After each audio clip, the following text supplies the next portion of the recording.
పవన్ కళ్యాణ్ వ్యాఖ్యలపై మనతో మాట్లాడడానికి అటు కాంగ్రెస్ డైనమిక్ ఎమ్మెల్యే అనిరుద్ రెడ్డి ఉన్నారు. ఒకసారి ఆయన వ్యాఖ్యలకు సంబంధించి ఆయనతో మాట్లాడించేటువంటి ప్రయత్నం ఇది. సార్, ఇందాక పవన్ కళ్యాణ్ మాట్లాడుతూ మీ తాటాకు చప్పుళ్లకు భయపడం, ఎవరిని బెదిరిస్తున్నారు, అసలు బరాబర్ తెలంగాణలో తిరుగుతా అని చెప్పి మాట్లాడారు. ఏం చెప్తారు?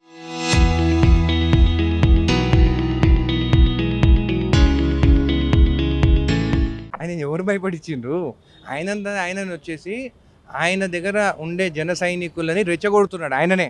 అంటే మీరందరూ బోండ్రా, మీరందరూ అరవండి, సంపద గింత అని చేస్తే నాకు పబ్లిసిటీ వస్తుంది, మీరు వస్తేనే నాకు ఎక్కువ మంది వస్తేనే నేను ఎక్కువ ప్యాకేజ్ మాట్లాడుకోవచ్చు కదా అని ఆయన వాళ్ళని రెచ్చగొట్టుకునే దానికి ఇష్టం వచ్చినట్టు మాట్లాడుతాడు. మేము ఎప్పుడైనా కానీ మేము తంతంగా ఇంతమంది మాట్లాడలేదు. నరదిష్టి అన్నావు కదా తెలంగాణ వాళ్ళని, నువ్వు క్షమాపణ చెప్పి తిరుక్కో అన్నాను అంతే. దాని తప్పి ఏం లేదు. అక్కడ పోతే ఆంధ్రాకి పోతేనేమో నరదిష్టి అంటావు, ఇక్కడికి వచ్చి మీరు నా గుండెల్లో ఉన్నారు అంటారు. 12 ఏళ్ళ గుండెలు ఉన్నారు. మళ్ళీ ఇంకోసారి ఏమంటారు, 11 రోజు మేము తినలేదంటారు. మళ్ళీ ఈరోజు ఏమంటారు, అది విభజించిన ఆ విధానం బాగాలేదు అంటారు. కాంగ్రెస్ పార్టీ లోపం అంటున్నాడు, అట్లా ఆ విధంగా ఉండదు. మన కాంగ్రెస్ పార్టీ లోకం ఉంటే అప్పుడు ప్రజారాజ్యం పార్టీ కాంగ్రెస్ పార్టీలో విలీనమైనప్పుడు నేను ఎక్కడ పోయిండినా ఆపొచ్చు కదా. అప్పుడు చిరంజీవి వాళ్ళ అన్ననే కదా, ఈయన చెప్తే వింటాడు కదా. మరి ఎందుకు ఆపలే ఆ రోజు? ఆయననే అడగండి. అంటే ఆ రోజు కేంద్రంలో కాంగ్రెస్ పార్టీ ఉంది కాబట్టి కాంగ్రెస్ పార్టీతో ఉండాలి. ఈ రోజు అమిత్ షా, మోడీ ఉన్నారు, బీజేపీ ఉన్నారు కాబట్టి వాళ్ళతో ఉంటున్నారని డౌట్. నార్మల్ ఇందాక ప్యాకేజ్ అన్నారు, ఎంత తీసుకుంటారు నాకు తెలియదు. బాగానే తీసుకుని ఉంటాడని అంటున్నారు పబ్లిక్. నేను అంటలేను, పబ్లిక్ బయట అంతా డిస్కషను. అరే ఈయనకి ఏం లేకుండే ఎత్తిపోయిండు, సినిమాలన్నీ ఎత్తిపోయినాయి, దీంట్లోకి రాజకీయం ఒక బిజినెస్ మోడల్ లాగా చూసుకొని ప్యాకేజీలు పొత్తులు పెట్టుకుంటున్నారని చాలా మంది పబ్లిక్ మాట్లాడుతున్నారు. భూములకు సంబంధించిన చెరువు భూమికి సంబంధించినటువంటి అంశాలు నిజంగానే కబ్జా చేసి ఉంటే ప్రభుత్వం తీసుకోమంటారు. ఇంతకు దాని గురించి మీకే బాధ తెలుసు. ఏం చెప్తారు? తెలంగాణ జాగిరు, నీ జాగిరా, మీ తాత జాగిరి, 4 కోట్ల తెలంగాణ ప్రజల జాగిరు ఇది తెలంగాణ. నువ్వు కాదు దాంట్లో. మా జాగీర్ను మా దాంట్లోకి వచ్చి నువ్వు మాట్లాడేటని ఎవరు? నువ్వు ఏమంటున్నావు? శిఖము నేను ట్రెస్ పాసింగ్ కేసులు బుక్ చేశాను, ఎవరి మీద అంటున్నావు? జర్నలిస్టుల పైన. ఎంత ధైర్యం నీకు మాట్లాడడానికి? ఏం ఫోటోలు తీసుకోవద్దా? నువ్వు ఏమంటున్నావు? గోశాల అంటున్నావు, చెరువు ఉంది అక్కడ, తీసుకుంటే తప్పేముంది? అది శిఖం భూమి అనేది నీ పట్టా ఉండొచ్చు, నీ పేరు మీద భూమి పట్టా ఉండొచ్చు, కానీ ఆ చెరువులకు ఈత కొట్టొచ్చు, చేపలు తీసి పెట్టుకోవచ్చు, నీళ్ళు కూడా నీకు వ్యవసాయం కావాలంటే కూడా దానికి కూడా వాల్ ఉంటుంది. నువ్వు ఓపెన్ చేస్తే ఆ నీళ్ళు కూడా నువ్వు దాంట్లో యూజ్ చేసుకోవచ్చు. ఏది వ్యవసాయంకి కూడా యూజ్ చేసుకోవచ్చు. అవన్నీ పట్టా భూములలో చేసిన చెరువులు వెనకటి కాలంలో. నువ్వు దాంట్లో కూడా వచ్చి ఫోటో దిగితే కేసులు పెడతావా? ఏం తప్ప ఫోటో తీసుకుంటే? లేకుంటే అక్కడ ఏమైనా స్మగ్లింగ్ జరుగుతున్నా భయపడుతున్నావు? నువ్వు భయం ఉండేటోళ్ళే కదా రావద్దని. ఇప్పుడు నా ఇంట్లో కూడా వచ్చి ప్రస్తుతం ఫోటోలు తీస్తాను. నా ఇంట్లో పైన మా మంచాలన్నీ ఫోటోలు తీయలేదా? నేను వద్దని చెప్పినానా? జర్నలిస్టులకి స్వేచ్ఛ ఉంది. నువ్వు జర్నలిస్టుల పైన కూడా కేసులు పెడతా అంటే నీ తాట తీస్తారు. 12 రోజులు ఎదుర్కొన్నాను, ఊరుకోను, యాక్టివ్ పాలిటిక్స్ చేపిస్తాను, పోటీలోకి కూడా దిగుతాను అంటున్నారు. అంటే ఆంధ్రప్రదేశ్ మర్చిపోయినావా? నువ్వు గెలిపించిన ఆంధ్రప్రదేశ్, నువ్వు డిప్యూటీ సీఎం అయితే అది వదులుకొని ఇక్కడ వచ్చి తిరుగు. ఎవరు వద్దంటున్నావు? ఇప్పుడు నాకు క్లారిటీ వచ్చింది. ఆంధ్రప్రదేశ్ నెక్స్ట్ ఈయన రాడు, మళ్ళా ఈయన పని అయిపోయింది అక్కడ. అందుకని ఇక్కడికి వస్తుంది. ఆయన ఇష్టం ఉన్న చోట తిరుక్కోమను. ఆయన ఆంధ్రాలో నిలబడతాడా, తెలంగాణలో ఆయన ఆంధ్రాలో నిలబడతాడు. చర్చలకు వచ్చి నిలబడరాదు. నాకు కూడా తెలుస్తుంది నీ ఎంత గొప్ప నువ్వు. మా తెలంగాణ ప్రజలు నీకు ఎంత బుద్ధి చెప్తారో చూసా. రమ్మని చెప్పు, చర్చలకు చూసుకుందాం చర్చలకు రమ్మని. ఏమన్నా మీరు భయపెడుతున్నారా? మీ బెదిరింపులకు భయపడని అంటున్నారు. కాంగ్రెస్ ఏమైనా భయపెడతారు? రాజశేఖర రెడ్డికే భయపడలేను. ఆయనను ఎవరు భయపడిస్తారు? ఆయనకు మాకేం సంబంధము? ఆయననే అనుకుంటాడు. మీరు భయపడిస్తున్నారా అన్నని. ఆయన ఎందుకు భయపడిస్తున్నారు? ఆయన ఎవ్వరు భయపడి, ఆయన చూసి కూడా ఎవ్వరు భయపడతలేరు ఇక్కడ.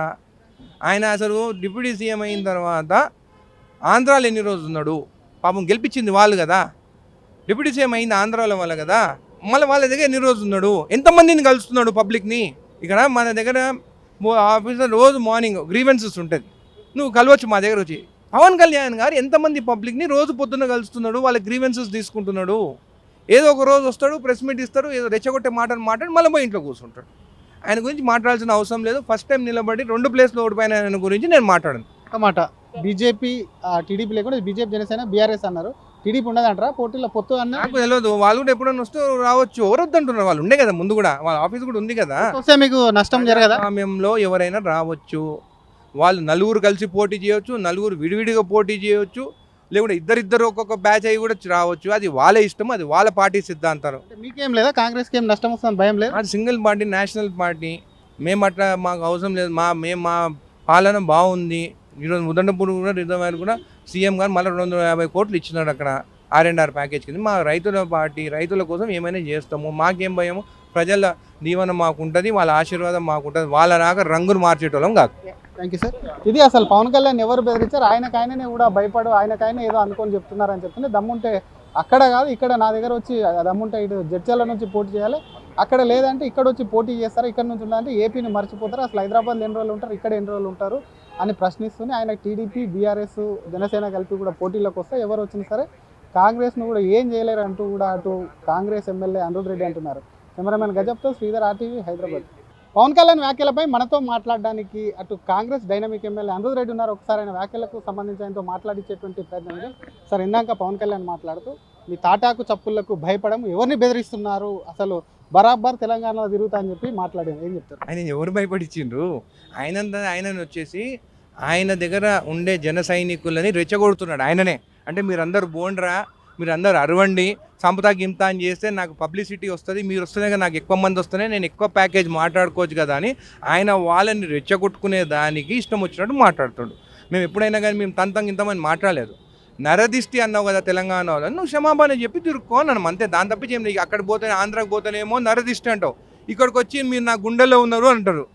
12 ఏళ్ళ గుండెలు ఉన్నారు. మళ్ళీ ఇంకోసారి ఏమంటారు, 11 రోజులు మేము తినలేదంటారు. మళ్ళీ ఈరోజు ఏమంటారు, అది విభజించిన ఆ విధానం బాగాలేదు అంటారు.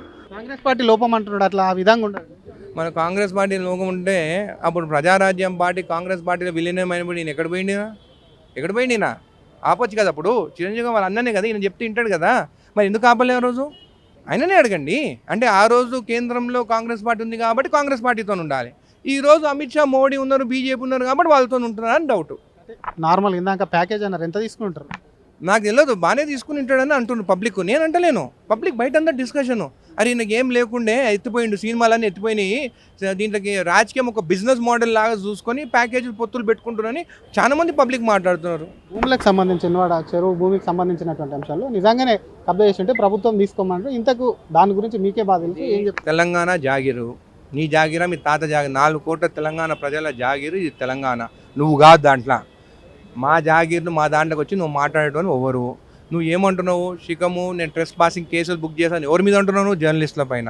ఎంత ధైర్యం నీకు మాట్లాడడానికి? ఏం ఫోటోలు తీసుకోవద్దా? నువ్వు ఏమంటున్నావు? గోశాల అంటున్నావు, చెరువు ఉంది అక్కడ, తీసుకుంటే తప్పేముంది? అది శిఖం భూమి అనేది నీ పట్టా ఉండొచ్చు, నీ పేరు మీద భూమి పట్టా ఉండొచ్చు, కానీ ఆ చెరువులకు ఈత కొట్టొచ్చు, చేపలు తీసి పెట్టుకోవచ్చు, నీళ్ళు కూడా నీకు వ్యవసాయం కావాలంటే కూడా దానికి కూడా వాల్ ఉంటుంది.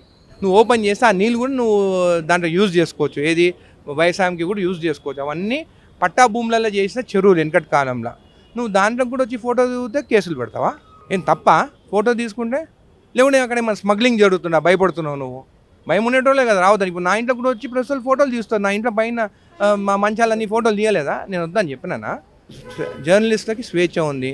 నువ్వు జర్నలిస్టుల పైన కూడా కేసులు పెడతా అంటే నీ తాట తీస్తారు. 12 రోజులు ఎదుర్కొన్నాను, ఇక ఊరుకోను, యాక్టివ్ పాలిటిక్స్ చేపిస్తాను, పోటీలోకి కూడా దిగుతానని అంటున్నారు. అంటే ఆంధ్రప్రదేశ్ మర్చిపోయినావా? నువ్వు గెలిపించిన ఆంధ్రప్రదేశ్, నువ్వు డిప్యూటీ సీఎం అయితే అది వదులుకొని ఇక్కడ వచ్చి తిరుగు. ఎవరు వద్దంటున్నావు? ఇప్పుడు నాకు క్లారిటీ వచ్చింది. ఆంధ్రప్రదేశ్ నెక్స్ట్ ఈయన రాడు, మళ్ళా ఈయన పని అయిపోయింది అక్కడ. అందుకని ఇక్కడికి వస్తుంటే ఆయన ఇష్టం ఉన్న చోట తిరుక్కోమను. ఆయన ఆంధ్రాలో నిలబడతాడా, తెలంగాణలో ఆయన ఆంధ్రాలో నిలబడతాడు. చర్చలకు వచ్చి నిలబడరాదు, నాకు కూడా తెలుస్తుంది నీ ఎంత గొప్ప నువ్వు. మా తెలంగాణ ప్రజలు నీకు ఎంత బుద్ధి చెప్తారో చూస్తా. రమ్మని చెప్పు, రా చర్చలకు చూసుకుందాం, చర్చలకు రమ్మని. ఏమన్నా మీరు భయపెడుతున్నారా? మీ బెదిరింపులకు భయపడని అంటున్నారు. కాంగ్రెస్ ఏమైనా భయపెడతారు? రాజశేఖర రెడ్డికే భయపడలేను.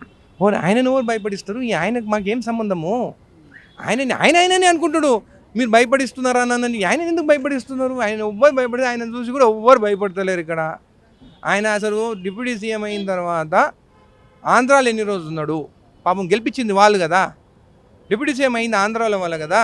మళ్ళీ వాళ్ళ దగ్గర ఎన్ని రోజులు ఉన్నాడు? ఎంతమందిని కలుస్తున్నాడు పబ్లిక్ని?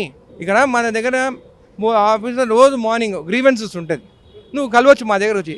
పవన్ కళ్యాణ్ గారు ఎంతమంది పబ్లిక్ని రోజు పొద్దున్న కలుస్తున్నాడు, వాళ్ళ గ్రీవెన్సెస్ తీసుకుంటున్నాడు. ఏదో ఒక రోజు వస్తాడు, ప్రెస్ మీట్ ఇస్తారు, ఏదో రెచ్చగొట్టే మాట్లాడి మళ్ళీ పోయి ఇంట్లో కూర్చుంటాడు.